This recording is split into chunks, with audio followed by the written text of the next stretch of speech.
வெள்ளையர்கள் ஆட்சி காலத்தில் திருநெல்வேலி கலெக்டராக இருந்தவன் லூசிங்டன் பிரபு. அவன் ஒரு முறை திருச்செந்தூருக்கு வருகிறான். அங்கு திருச்செந்தூர் முருகப்பெருமான் வசந்த மண்டபத்தில் எழுந்தருளியிருக்கிறார்.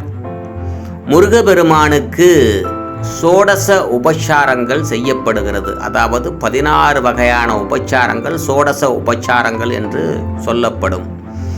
அந்த வகையில் முருகப்பெருமானுக்கு லூசிங்டன் பிரபு வந்தபோது வெள்ளி விசிறி விசிறப்படுகிறது. இவற்றை பார்த்த லூசிங்டன் பிரபு, உங்கள் கடவுளுக்கு வியர்க்குமா என்று ஏளனமாக கேட்கிறான்.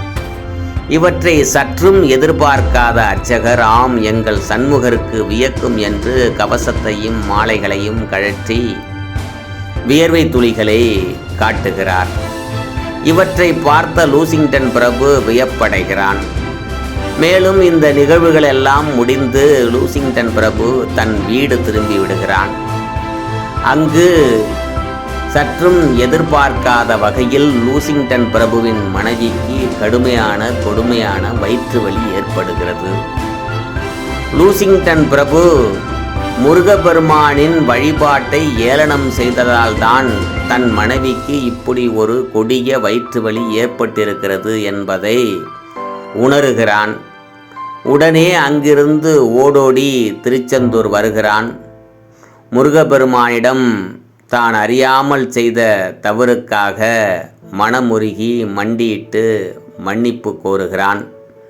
மேலும் தன் மனைவிக்கு ஏற்பட்டிருக்கின்ற கொடிய வயிற்று வலியை நீக்க வேண்டும் என்று முறையிடுகிறான். மேலும் நான் இந்த கோவிலுக்கு தேவையான அனைத்து பாத்திரங்களையும் என் சொந்த செலவில் வாங்கி தருகிறேன் என்றும் ஒரு உறுதியளிக்கிறான், வாக்களிக்கிறான். கருணை கடலான முருகப்பெருமான் அவன் மனைவிக்கு ஏற்பட்டிருந்த வயிற்று வலியை நீக்குகிறார்.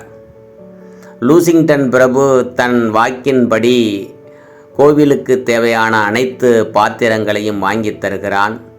அவற்றில் லூசிங்டன் பிரபு 1803 என்று முத்திரையும் பதிவிடுகிறான். இவன் வாங்கி கொடுத்த வெள்ளிக்குடம் இன்றும் பயன்பாட்டில் இருப்பதாக சொல்லப்படுகிறது. அவற்றில் லூசிங்டன் பிரபு 1803 என்ற முத்திரையும் இருப்பதாக சொல்லப்படுகிறது. இந்த நிகழ்வு, இந்த அற்புதம் லூசிங்டன் பிரபுவை முன்னிட்டு கொண்டு முருகப்பெருமான் நிகழ்த்திய ஒரு லீலை, அற்புதம். இவற்றை நீங்களும் அறிவீர்களாக. திருச்சிற்றம்பலம். ஓம் சரவணபவாய நமக. திருச்செந்தூர் முருகன் திருவடிகளே போற்றி போற்றி.